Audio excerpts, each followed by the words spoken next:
kita di Minggu Advent yang kedua. Minggu Advent yang kedua, kita akan masuk di dalam ibadah dengan tema menanti dengan aktif. Mari kita persiapkan hati kita untuk datang mengagungkan Dia, menyembah Tuhan kita, dan mendengarkan firman Tuhan. Kita siapkan hati kita.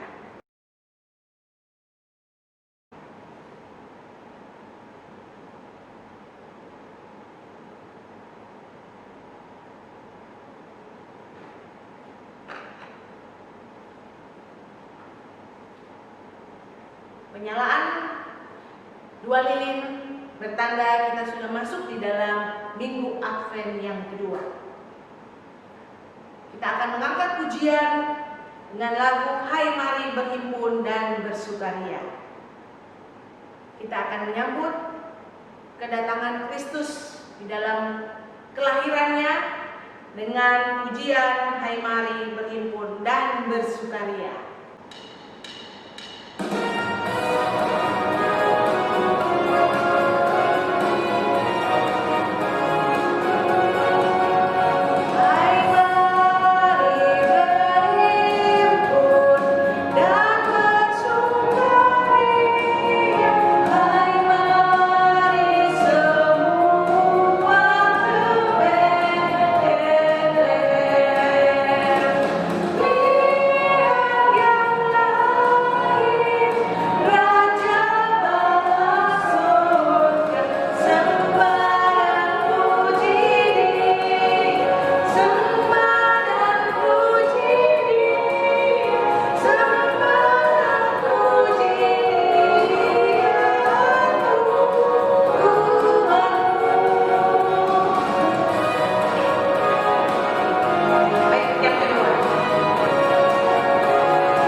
Menjadikan langit dan bumi, kasih karunia dan damai sejahtera dari Allah Bapa kita dan dari Tuhan Yesus Kristus menyertai kita sekalian.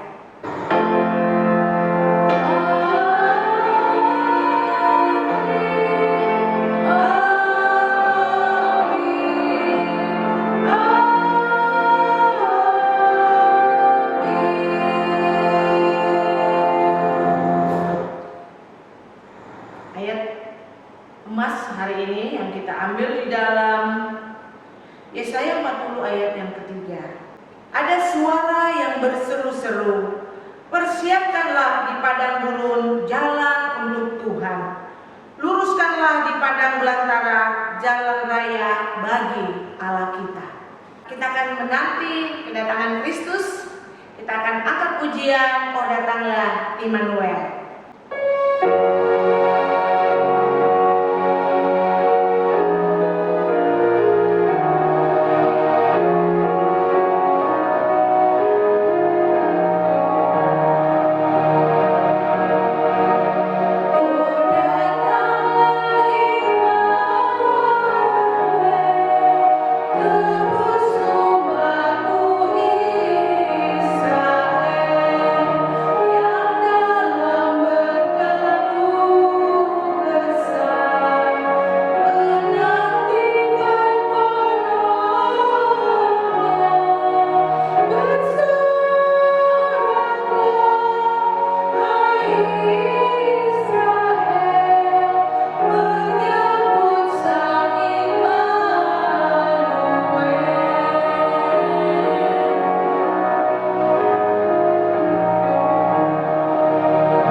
kita betul-betul di hati ini mau menyambut Yesus Kristus yang memang sudah lahir 2000 tahun yang lalu. Apakah kita benar-benar sudah menyambut Dia di hati kita?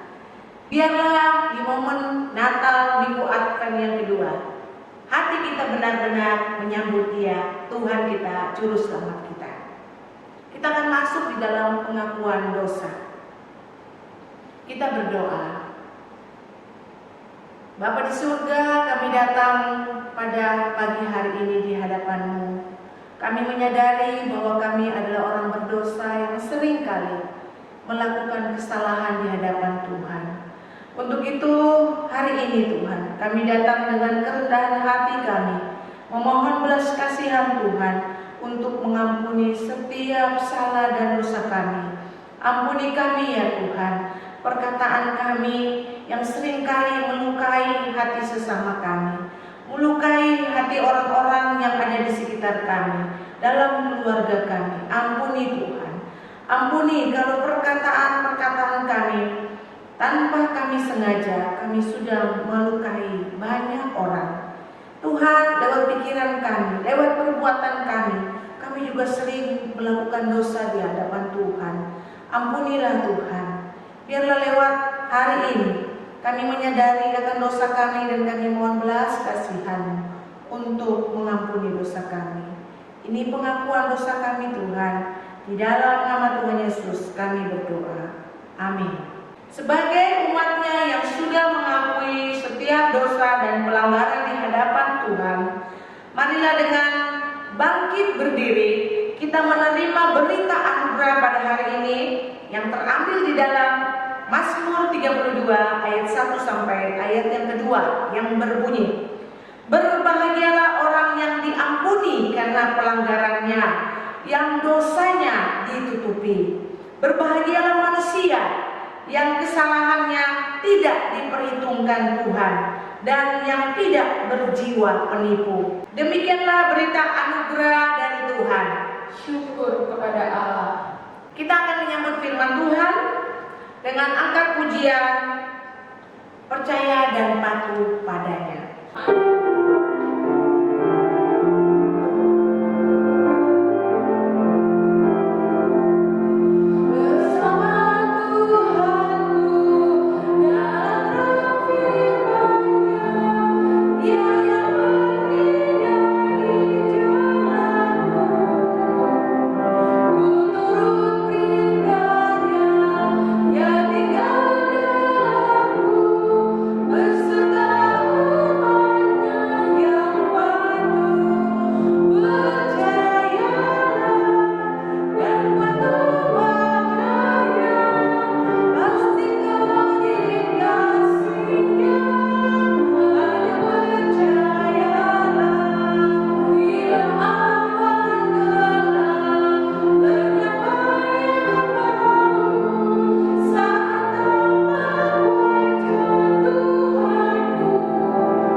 Sebelum kita membaca dan merenungkan firman Tuhan, mari kita masuk di dalam doa. Bapa di surga, kembali kami datang di hadapan-Mu. Kami bersyukur kami boleh memasuki Minggu Advent yang kedua. Tuhan, biarlah Engkau mempersiapkan hati dan pikiran kami, supaya kami mengerti bagaimana kami menyambut Natal di tengah-tengah pandemi ini. Kami berdoa ya Tuhan, berfirmanlah terus kepada setiap kami. Kami menyerahkan diri kami, baik hamba-Mu maupun kami yang mendengarkan firman-Mu, masing-masing membutuhkan kebenaran firman Tuhan. Berkata-katalah ya Tuhan kepada setiap kami, supaya kami boleh mengisi waktu-waktu kami ke depan seturut dengan kehendak Tuhan. Hanya di dalam nama Tuhan Yesus Kristus kami berdoa. Amin. Kita akan membaca firman Tuhan yang terambil dari Markus pasal 1 ayat 1 hingga ayat yang ke-8. Markus pasal 1 ayat 1 hingga ayat yang ke-8. Inilah permulaan Injil tentang Yesus Kristus, Anak Allah. Seperti ada tertulis dalam kitab Nabi Yesaya, "Lihatlah, aku menyuruh utusanku mendahului engkau. Ia akan mempersiapkan jalan bagimu." Ada suara orang yang berseru-seru di padang gurun, "Persiapkanlah jalan untuk Tuhan, luruskanlah jalan baginya." Demikianlah Yohanes Pembaptis tampil di padang gurun dan menyerukan, "Bertobatlah dan berilah dirimu dibaptis dan Allah akan mengampuni dosamu." Lalu datanglah kepadanya orang-orang dari seluruh daerah Yudea dan semua penduduk Yerusalem, dan sambil mengaku dosanya, mereka dibaptis di sungai Yordan. Yohanes memakai jubah berunta dan ikat pinggang kulit, dan makanannya belalang dan madu hutan. Inilah yang diberitakannya, "Sesudah aku akan datang, Ia yang lebih berkuasa daripadaku. Membungkuk dan membuka tali kasutnya pun aku tidak layak. Aku membaptis kamu dengan air, tetapi Ia akan membaptis kamu dengan Roh Kudus." Demikianlah Injil Yesus Kristus. Yang berbahagia adalah setiap kita yang bukan hanya membaca dan mendengarkan firman Tuhan, tetapi yang melakukannya dalam kehidupan sehari-hari. Maranatha.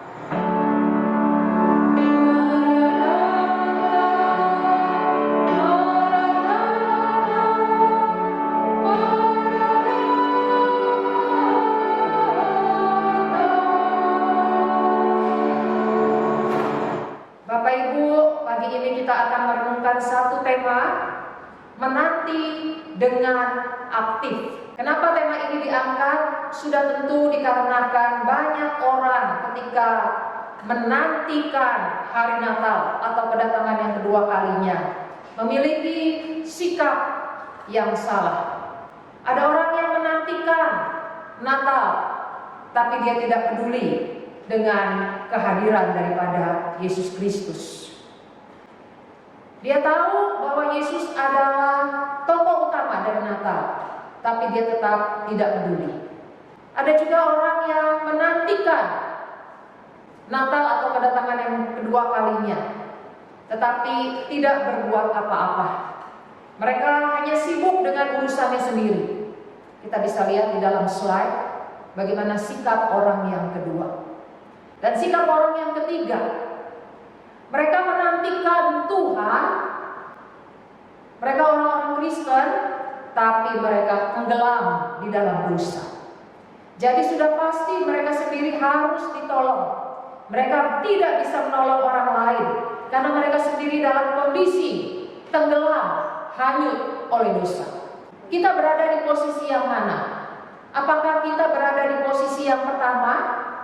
Apakah kita bersikap seperti orang yang kedua, ataukah kita bersikap seperti orang yang ketiga? Kitalah yang bisa menjawabnya. Ketika kita sedang menantikan Natal atau kedatangan Tuhan yang kedua kalinya, bagaimana sikap kita? Bapak Ibu yang saya kasih dalam Tuhan, menanti dengan aktif. Apa yang dimaksud menanti dengan aktif? Kita menantikan kedatangan Tuhan yang kedua kalinya. Dan yang paling dekat adalah kita menantikan akan Natal. Bapak Ibu yang saya kasih dalam Tuhan, menanti dengan aktif artinya harus ada yang kita kerjakan. Apa? Yaitu hidup kudus. Kita diminta pada waktu kita sedang menunggu kedatangan Tuhan yang kedua kalinya, atau sedang menunggu akan hari kelahiran Yesus yang akan kita peringati, yang kita rayakan 2 minggu lagi. Kita diminta untuk mengisinya dengan hidup kudus. Kita lihat bagaimana bangsa Israel ketika mereka pulang dari pembuangan, mereka pun menantikan kapan mereka bisa bebas dari penjajahan. Mereka menantikan, mereka terus menanti, dan mereka mengisinya dengan hidup kudus. Kita lihat juga bagaimana dengan Yohanes Pembaptis. Bapak Ibu yang saya kasih dalam Tuhan, Yohanes Pembaptis di sini kita lihat dia dihadirkan lebih dulu daripada Tuhan Yesus Kristus. Dengan tujuan apa? Supaya Yohanes Pembaptis mempersiapkan jalan bagi Tuhan. Supaya Yohanes Pembaptis mengajak umat Tuhan, khususnya bangsa Israel, untuk bertobat dan meninggalkan jalannya yang jahat. Oleh karena itu Allah mengutus Yohanes Pembaptis untuk datang ke dalam dunia terlebih dahulu sebelum kelahiran daripada Mesias. Bapak Ibu yang saya kasih dalam Tuhan, kita melihat Yohanes Pembaptis harus terus mengingatkan orang-orang Yahudi untuk menyambut kedatangan Yesus dengan fokus kepada Yesus, tidak memusatkan perhatian pada dirinya. Yohanes mengajak semua orang harus memperhatikan akan Yesus, bukan memperhatikan akan Yohanes Pembaptis. Bapak Ibu, kenapa Yohanes begitu harus mempersiapkan bangsa Israel? Sebab yang akan datang ini adalah Mesias, Juru Selamat yang akan membawa keselamatan dan pemulihan bagi bangsa Israel, memulihkan segala sesuatu, memulihkan dosa. Bapak Ibu yang saya kasih dalam Tuhan, kita lihat bahwa ketika Yesus datang ke dalam dunia, maka kita akan mengalami apa yang disebut dengan Immanuel, Allah yang beserta dengan kita. Oleh karena itu kita harus menyambutnya dengan benar, menyambutnya dengan antusias, menyambutnya dengan semangat. Bapak Ibu yang saya kasih dalam Tuhan, kita lihat Yohanes bukan hanya ngomong saja supaya bangsa Yahudi siap menyambut Yesus dengan hidup benar, tapi kita lihat Yohanes pun memberi dirinya sebagai contoh. Dia melakukannya, dia mempersiapkan dirinya untuk menyambut Yesus Kristus. Bapak Ibu, kita lihat apa yang Yohanes lakukan di dalam hidupnya. Kita tahu bahwa dia tidak mempedulikan akan hal-hal yang menyangkut akan dirinya. Dia begitu sederhana di dalam dia cara berpakaian dan makanan. Kita lihat juga dikatakan bahwa dia memakai jubah bulu unta dan ikat pinggang kulit, dan makanannya belalang dan madu hutan. Bapak Ibu yang saya kasih dalam Tuhan, kita lihat Yohanes Pembaptis, dia di dalam khotbahnya, dia mengkhotbahkan akan Yesus. Dia tidak mengkhotbahkan akan dirinya. Dia tidak berkhotbah untuk memperkaya dirinya. Tapi pelayanannya yang dilakukan itu adalah untuk Yesus Kristus yang akan datang kemudian sesudah dia hadir di dalam dunia. Bapak Ibu yang saya kasih dalam Tuhan, kita lihat inilah Yohanes Pembaptis. Dia mengajak semua orang untuk fokus kepada Yesus Kristus. Dia juga mengatakan bahwa orang yang akan lahir kemudian sesudah dia itu lebih berkuasa, lebih mulia, dan baptisannya juga dikatakan lebih berkuasa daripada baptisan daripada Yohanes Pembaptis sendiri. Bapak Ibu, kita melihat bahwa Yohanes menantikan akan kelahiran Yesus Kristus dengan memberi contoh dirinya hidup benar. Dan dia juga mengajak bangsa Israel, mari menantikan akan kedatangan Mesias dengan hidup benar. Di kitab 2 Petrus kita juga bisa melihat bagaimana Petrus juga mengajak orang-orang Yahudi pada saat itu untuk hidup benar. Kita bisa membacanya yang terdapat di dalam kitab 2 Petrus pasal 3, 2 Petrus pasal 3 ayat yang ke-14. Sebab itu saudara-saudaraku yang kekasih, sambil menantikan semuanya ini, kamu harus berusaha supaya kamu kedapatan tak bercacat dan tak bernoda di hadapannya dalam perdamaian dengan Dia. Petrus pun mengajak umat Kristen di zamannya, dikatakan sambil menantikan Tuhan memulihkan segala sesuatu, yang puncaknya, klimaksnya, kedatangan Tuhan yang kedua kalinya. Kamu harus berusaha, berjuang, berupaya supaya kita tak bercacat dan tak bernoda di hadapannya. Bapak Ibu yang saya kasih dalam Tuhan, mengapa Allah meminta kita hidup kudus? Mengapa Allah meminta kita hidup kudus pada waktu kita ingin menyambut akan hari kelahirannya atau kedatangan yang kedua kalinya? Kenapa? Sebab dosa menjadi penghambat anugerah Tuhan. Kita lihat di dalam kitab Yesaya dikatakan sesungguhnya tangan Tuhan tidak kurang panjang untuk menyelamatkan dan pendengarannya tidak kurang tajam untuk mendengar. Tapi yang merupakan pemisah antara kamu dan Allahmu ialah segala kejahatanmu, dan yang membuat Dia menyembunyikan diri terhadap kamu sehingga Ia tidak mendengar ialah segala dosamu. Jadi kita lihat di sini sesungguhnya Allah selalu ingin memberi pertolongan. Allah ingin memberikan perhatian. Allah ingin selalu memelihara. Dikatakan dan tidak pernah berkurang dalam memberi pertolongan, perhatian dan pemeliharaan. Kita melihat itulah sifat Allah kita. Dia ingin mencukupi kebutuhan kita. Anugerah Tuhan itu selalu cukup buat kita. Namun seringkali kita berbuat dosa, dan dosa membuat kita merasa kurang akan anugerah Tuhan. Tuhan tidak mengasihi kita. Kasih karunia Tuhan itu kurang buat saya, sehingga kita merasa hidup saya seperti ini. Bapak Ibu, kita lihat pada saat kita merasa kurang akan sesuatu, maka kita akan melakukan apa saja untuk mencukupi apa yang kita rasa kurang dalam hidup kita. Bapak Ibu, seseorang yang merasa kurang dalam hal keuangan, maka dia akan berupaya melakukan segala cara, termasuk hal-hal yang berdosa, untuk mencukupi keuangannya. Seringkali kita melakukan hal ini. Begitu juga seseorang yang merasa kurang bahagia, dia akan berusaha mendapatkan kebahagiaan itu. Akhirnya membuat dia tidak lagi mengikuti aturan Tuhan, tapi dia mengejar kebahagiaannya itu, kesenangannya itu dengan segala cara, dan akhirnya dia membuat aturan sendiri. Dia tidak lagi memperhatikan aturan Tuhan.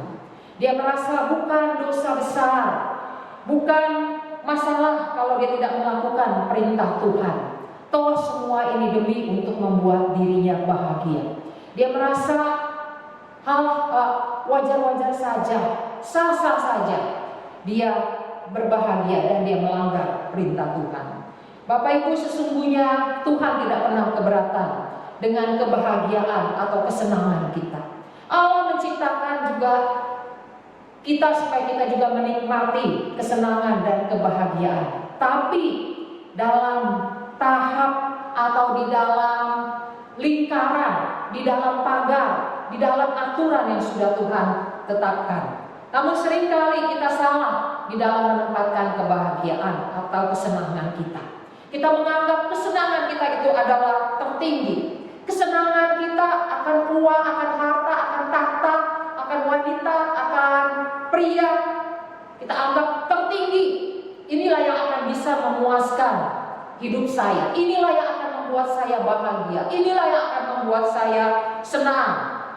Persoalan muncul ketika kita berupaya mendapatkan kebahagiaan kita dengan segala cara, dan kita tidak peduli dengan aturan Tuhan. Kita membuat aturan kita sendiri. Bapak Ibu, apa yang terjadi pada waktu kita mendapatkan kebahagiaan dan kita membuat aturan kita sendiri? Kita menganggap saya bahagia kalau saya melakukan ini. Yang terjadi adalah kita hanya mendapatkan kebahagiaan itu sesaat. Kita akan mendapatkan kebahagiaan itu sementara saja, tapi setelah itu kita akan mengalami kesengsaraan, atau kebahagiaan itu justru akan mempersulit diri kita. Bapak Ibu yang saya kasih dalam Tuhan, apa yang akan kita peroleh saat kita memenuhi kebahagiaan kita dan kita ikut aturan Tuhan? Maka kita akan mengalami kebahagiaan yang permanen, kebahagiaan yang membuahkan hasil, dan kita tidak akan mendapatkan banyak persoalan. Bapak Ibu yang saya kasih dalam Tuhan, bagaimana kita dalam kehidupan kita? Apakah kita membuat aturan sendiri untuk mencapai sesuatu yang kita butuhkan, ataukah kita berusaha untuk hidup menurut koridornya Tuhan? Kitalah yang bisa menjawab. Bapak Ibu, saat kita berpikir bahwa uang akan membuat kita bahagia, maka kita tidak akan merasa bersalah. Itu dosa biasa-biasa saja. Kita menganggap itu wajar-wajar saja pada waktu kita mengambil milik orang lain. Kita mengatakan kepada diri kita bahwa kita tidak sering, bahwa ini hanya satu kali, sesudah itu saya juga tidak akan melakukannya lagi. Saya hanya kali ini saja. Dan kita menenangkan hati nurani kita bahwa semuanya oke-oke, tidak ada masalah. Sesungguhnya kita sedang membuat aturan buat diri kita, dan kita sedang tidak peduli dengan aturan Tuhan. Bapak Ibu, setelah kita mengalami masalah keuangan karena kita mengerjakan, menaati peraturan yang kita buat dan bukan aturan Tuhan, kita masih tetap merasa semuanya baik-baik saja, padahal kita sudah punya masalah dalam hal keuangan. Hati nurani kita dikeraskan oleh dosa, sekalipun kita menemui begitu banyak persoalan, terutama dalam hal keuangan, kita tetap saja terus mengikuti aturan yang kita buat, dan kita enggan untuk kembali ke jalan yang benar. Kita enggan untuk meninggalkan jalan yang jahat dan bertobat. Bapak Ibu yang saya kasih dalam Tuhan, kita tidak menemukan solusi buat persoalan kita. Kenapa? Banyak orang tidak menemukan solusi untuk persoalannya. Mereka berdoa, tetap berdoa. Kenapa? Sebab kita masih belum mau mengambil keputusan yang benar menurut Tuhan. Kita masih belum mau kembali sungguh-sungguh kepada Tuhan. Bapak Ibu yang saya kasih dalam Tuhan, jika kita ingin mengalami anugerahnya, mari kita berusaha hidup kudus di hadapan Tuhan. Jika kita ingin merasakan bahwa anugerah Tuhan itu cukup, mari kita berusaha untuk hidup berkenan di hadapan Tuhan.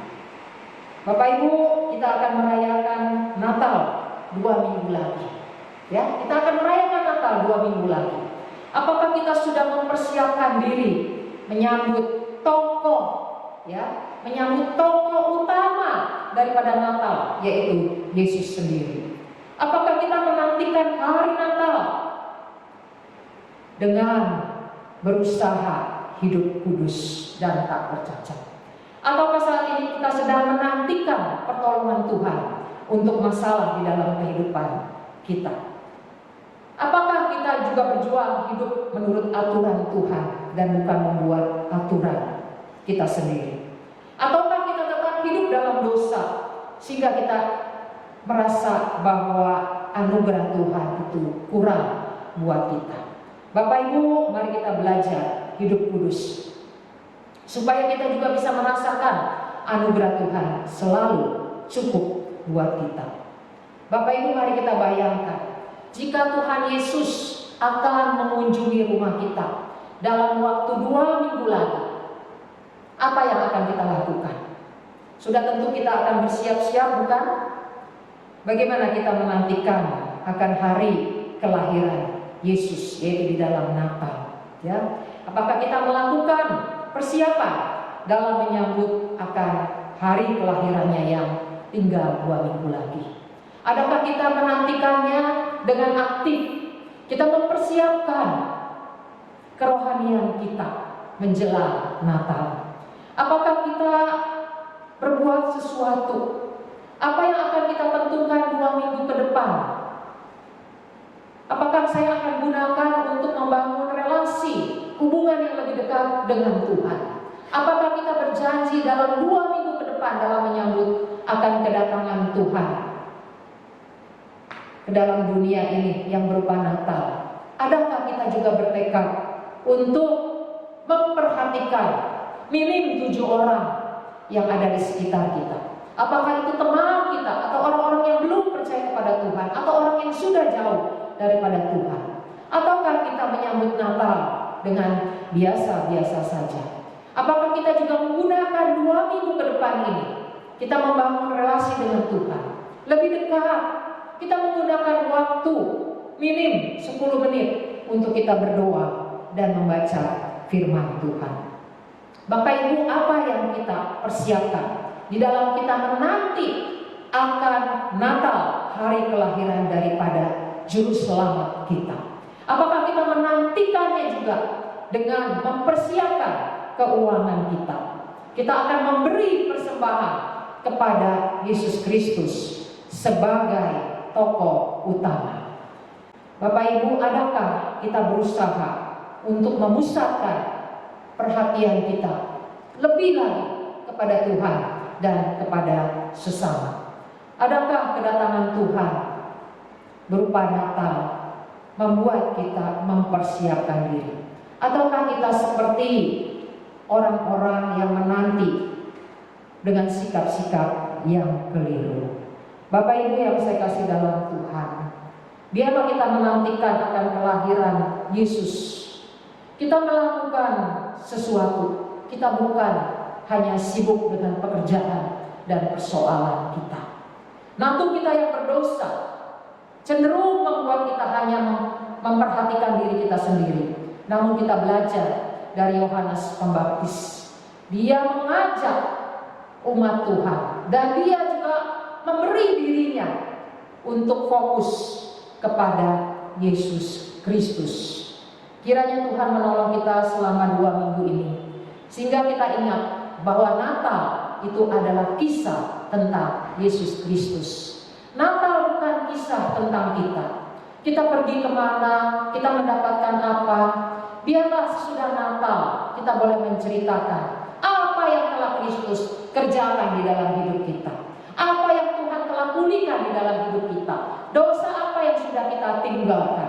Biarlah kisah tentang Yesus Kristus itu bisa terus kita gemakan sesudah kita merayakan Natal.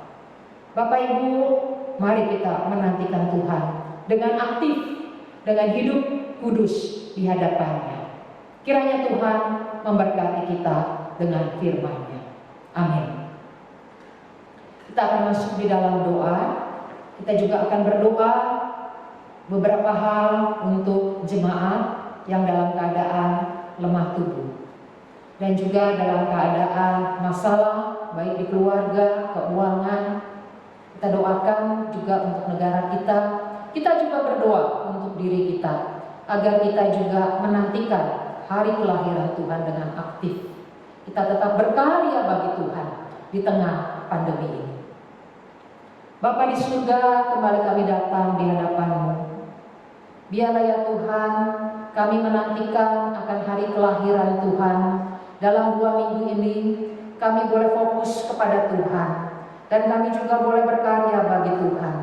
Natal biarlah bukan cerita tentang perjalanan liburan kami, tapi Natal benar-benar ya Tuhan cerita tentang Engkau, karya-Mu, kasih-Mu, pertolongan-Mu Tuhan, pemulihan-Mu, kebaikan-Mu Tuhan, dan juga ya Tuhan disiplin-Mu Tuhan kepada kami yang seringkali masih suka membuat aturan untuk diri kami sendiri. Tuhan, kiranya Engkau menolong kami, supaya kami Tuhan tidak berjalan di dalam jalan yang tidak berkenan di hadapan Tuhan. Kami mau bertobat, kami mau kembali kepada jalan yang Tuhan tetapkan di dalam hidup kami. Supaya hidup kami ya Tuhan boleh merasakan anugerah Tuhan yang cukup buat kami. Tuhan, hari ini kami juga mau berdoa buat jemaat Tuhan yang di dalam keadaan sakit. Tuhan tahu satu persatu di mana mereka berada. Berkati ya Tuhan, Engkau mengerti betapa mereka yang sedang berjuang untuk kembali sembuh dari sakit penyakitnya. Engkau tahu Tuhan betapa mereka mengalami kesulitan. Tuhan, Engkau pun memberi kekuatan.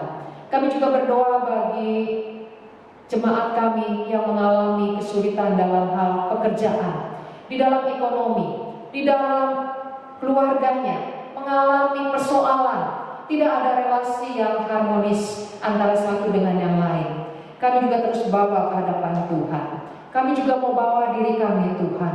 Biarlah kami juga mempersiapkan hati kami menyambut akan hari kelahiran Tuhan dengan aktif hidup kudus di hadapan-Mu, menjalin relasi yang dekat dengan Tuhan, dan tetap menjadi berkat bagi sesama. Tuhan, biarlah Engkau yang menolong setiap kami. Kami juga berdoa buat bangsa kami. Berkati Tuhan untuk pemerintah kami yang sedang berjuang mengatasi akan virus ini yang sangat mengganggu juga akan perekonomian kami. Tuhan, tolong pemerintah kami, beri hikmat bijaksana. Kami tetap serahkan Tuhan. Biarlah kami juga tidak menjadi patah semangat atau tidak bergairah di dalam merayakan akan Natal, karena Engkau adalah kisah Natal itu sendiri. Biarlah Tuhan, Kau yang sudah lahir di dalam hati kami, memberikan kepada kami sukacita, kebahagiaan yang tertinggi. Berkati Tuhan, biarlah majelis aktivis juga bisa mempersiapkan Natal dengan tepat, dengan arti yang pas. Kami serahkan Tuhan doa kami. Di dalam nama Tuhan Yesus Kristus kami berdoa. Amin. Mari kita bangkit berdiri. Kita akan masuk di dalam pengakuan iman rasuli bersama dengan segala gereja di segala abad dan tempat. Kita mengakui iman kita menurut baptisan kita dengan mengucapkan pengakuan iman rasuli. Aku percaya kepada Allah, Bapa yang Maha Kuasa, Khalif langit dan bumi, dan kepada Yesus Kristus, Anaknya yang tunggal Tuhan kita, yang dikandung daripada Roh Kudus, lahir dari anak darah Maria, yang menderita sengsara di bawah pemerintahan Pontius Pilatus, disalibkan, mati dan dikuburkan, turun ke dalam kerajaan maut, pada hari yang ketiga bangkit pula dari antara orang mati, naik di surga, duduk di sebelah kanan Allah Bapa yang Maha Kuasa, dan dari sana Ia akan datang untuk menghakimi orang yang hidup dan yang mati. Aku percaya kepada Roh Kudus, gereja yang kudus dan am, persekutuan orang kudus, pengampunan dosa, kebangkitan orang mati, dan hidup yang kekal. Amin. Saatnya kita akan memberikan persembahan. Persembahan boleh dibawa langsung ke gereja atau lewat transfer. Firman Tuhan yang melandasi persembahan pada hari ini diambil di dalam Amsal pasal 3 ayat 9 sampai ayat yang ke-10. Demikian bunyinya. Muliakanlah Tuhan dengan hartamu dan dengan hasil pertama dari segala penghasilanmu, maka lumbung-lumbungmu akan diisi penuh sampai melimpah-limpah, dan bejana pengerahanmu akan meluap dengan air buah anggurnya. Kita angkat pujian persembahan KPPK nomor 279, memperkenankan hati Tuhan. Yeah.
kita setia terus kepada Dia sambil menyambut kedatangan Tuhan yang kedua kali.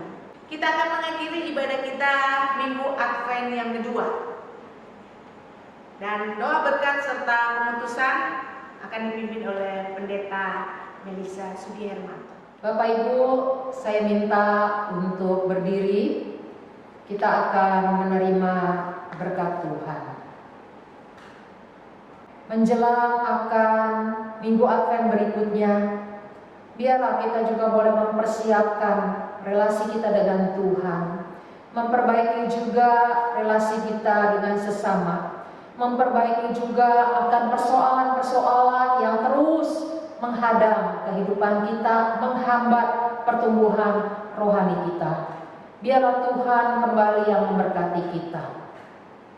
Kasih daripada Tuhan Yesus Kristus yang sudah Tuhan nyatakan 2000 tahun yang lalu, Dia datang ke dalam dunia menjadi Immanuel, Allah yang beserta dengan kita. Allah yang bukan hanya beserta dengan kita, tetapi Dia juga adalah Allah yang sanggup untuk menolong, memulihkan, memelihara, menopang hidup kita. Kiranya Allah yang sudah mengutus Yesus ke dalam dunia dipermuliakan. Pertolongan daripada Allah Roh Kudus kita rasakan setiap saat di tengah-tengah pergumulan kita. Diberkatilah Engkau dari sekarang sampai selama-lamanya.